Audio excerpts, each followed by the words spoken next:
Mark Twain said, Americans are a people in love with distances. But today, it seems, we think nothing of making a 30-minute or longer daily commute to work.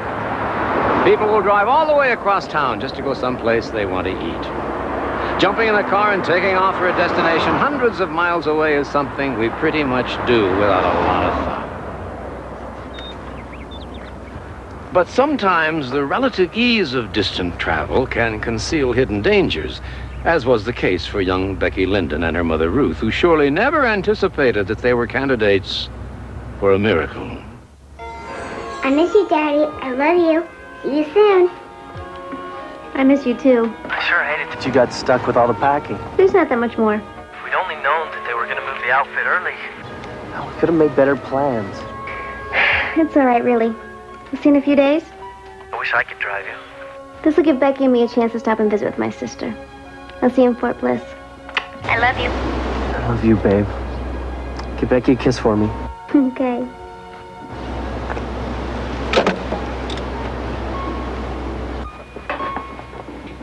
What you drawing now? Nice people in New Mexico. See? Oh, we'll meet lots of nice people there, you bet. Are these the toys you want to take in the car? Why are you taking this? I thought it was broken. It is. But my dancing angel is my favorite. She looks out for me. Well, let's let the movers take her, and maybe Daddy can get it fixed once we get settled in, okay?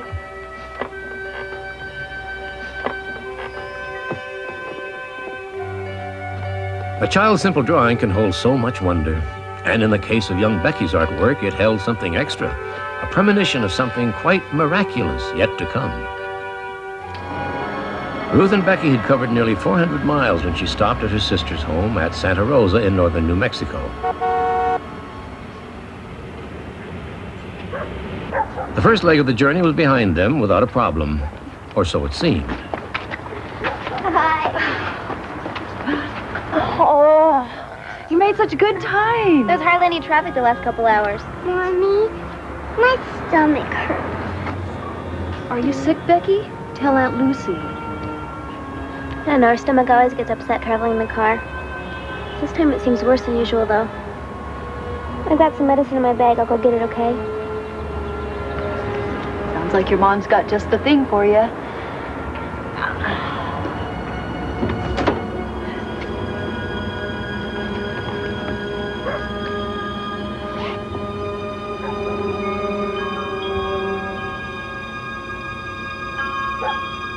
To say that Ruth was surprised to find Becky's music box with the dancing angel is an understatement. She had packed it away herself, and the carton had not been touched until it was loaded by the movers. For now, Ruth and Becky were safe at a relative's home. But tomorrow morning would put them on the move again, on the long road to New Mexico. Early the next morning, Ruth and Becky were ready to get back on the road. Becky had been put to bed early and slept through the night. Her stomach seemed to have settled down considerably. You sure you want to take 54 through Alamogordo? Saves a lot of miles over going by way of Albuquerque. But it's a lot more lonely country going that way. I-40, then 25 south is a better road. I think we're a little anxious to get there and see our daddy. You be careful on the road now. I'm going to come and see you as soon as you get settled. You better. Hug for me, too.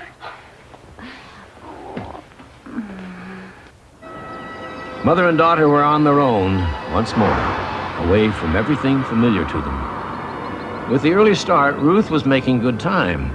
There was only one problem. Soon Becky was beginning to complain about a stomachache again. Mommy, my stomach hurts.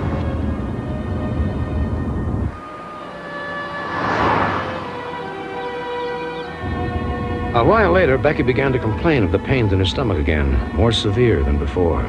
Ruth became concerned, thinking for the first time it might be something more than just her daughter's usual car sickness. Mommy, it hurts. She decided to stop at the next town and have a doctor look at Becky.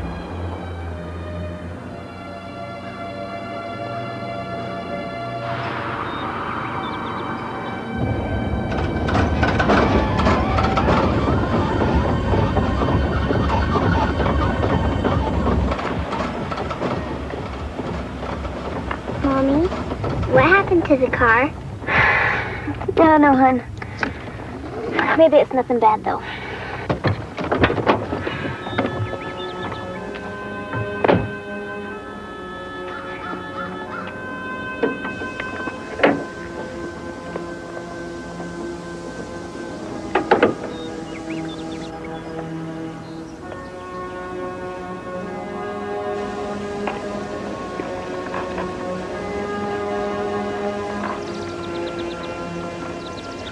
The engine was already hot from the long drive. The problem with the fan belt meant the end of the road. The horror of the situation was crushingly obvious.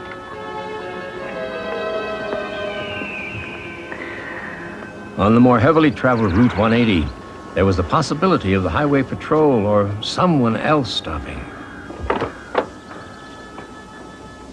But on this lonely secondary connector road, there seemed little or no hope at all. Time ticked by endlessly. Not a single vehicle passed on the desolate back road. By now, the child was running a dangerously high fever and hurting quite badly.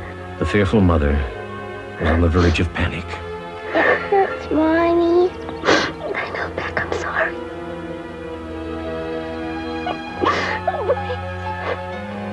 Ruth's silent prayer for help was nonetheless a powerful one.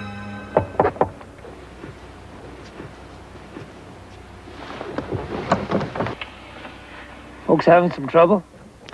Yeah, my daughter's ill, and I think something's broken under our hood. You show him where the car trouble is. I'll look after the little one. As startling as their sudden appearance had been, for Ruth, the arrival of this elderly couple brought instant calm and an odd, though comforting sense of peace. How are you feeling? Oh, fever's still heating up. Is your tummy still hurting? Did my mommy tell you? You're gonna be all right for now. Do you understand? Mommy has to take you to the doctor, but you'll be all right till then. Isn't that right? The woman's soft voice and gentle touch greatly calmed the child. Oddly enough, she spoke as though she knew exactly what Becky's problem was. That should keep you going for a bit. We're lucky you came along. See that you have somebody at the station in town. Look at this.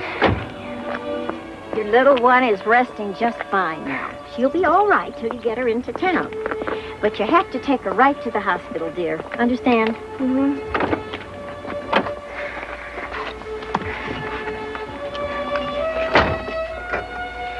Just head right on into Carbondale, past City Hall to the hospital. You can't miss it. I don't know how to thank you. Oh, don't even try, miss. You just get the little one to some help, eh? Hurry along now.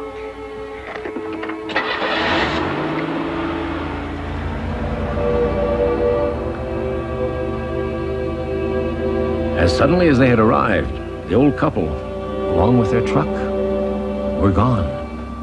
More than anything, Ruth was focused on getting Becky to the hospital. Still, a question nagged at her. Who were those people? She's going to be fine. We were lucky. You don't know how lucky. With the condition her appendix was in, believe me, it was a miracle it didn't burst. This'll be fine. Mommy, aren't we going to the car? In a minute, as soon as your surprise gets here. A surprise for me? Mm-hmm. And look, right on time. Daddy, you're here. You bet. I told Uncle Sam my baby girl needed me. He said, you go over there as fast as you can. You're the best surprise I ever could have. Let's get out of here. I found the neatest little house for us. I can't wait to show it to you. Well, let's go. Look at our things.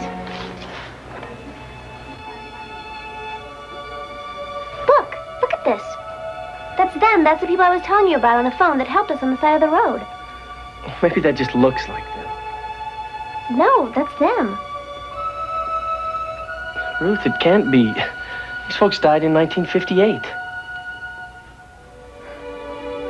I don't know how, but that's them. They were there. Sometimes the biggest obstacle to believing in miracles is simply accepting that they can happen.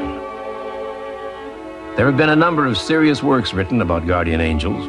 Many people in various cultures all over the world believe they actually exist. Who they are and where they come from and what they were before is obviously only speculation. Reports of guardian angels say that when they appear to people in need, it's not with wings and gowns of shining white.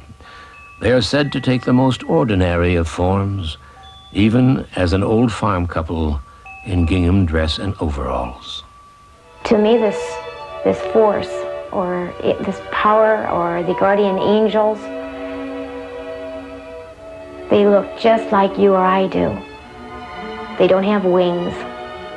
They don't flare away like a butterfly. They're just like you or I am. But they have a stronger love, a love that comes from deep down in your heart.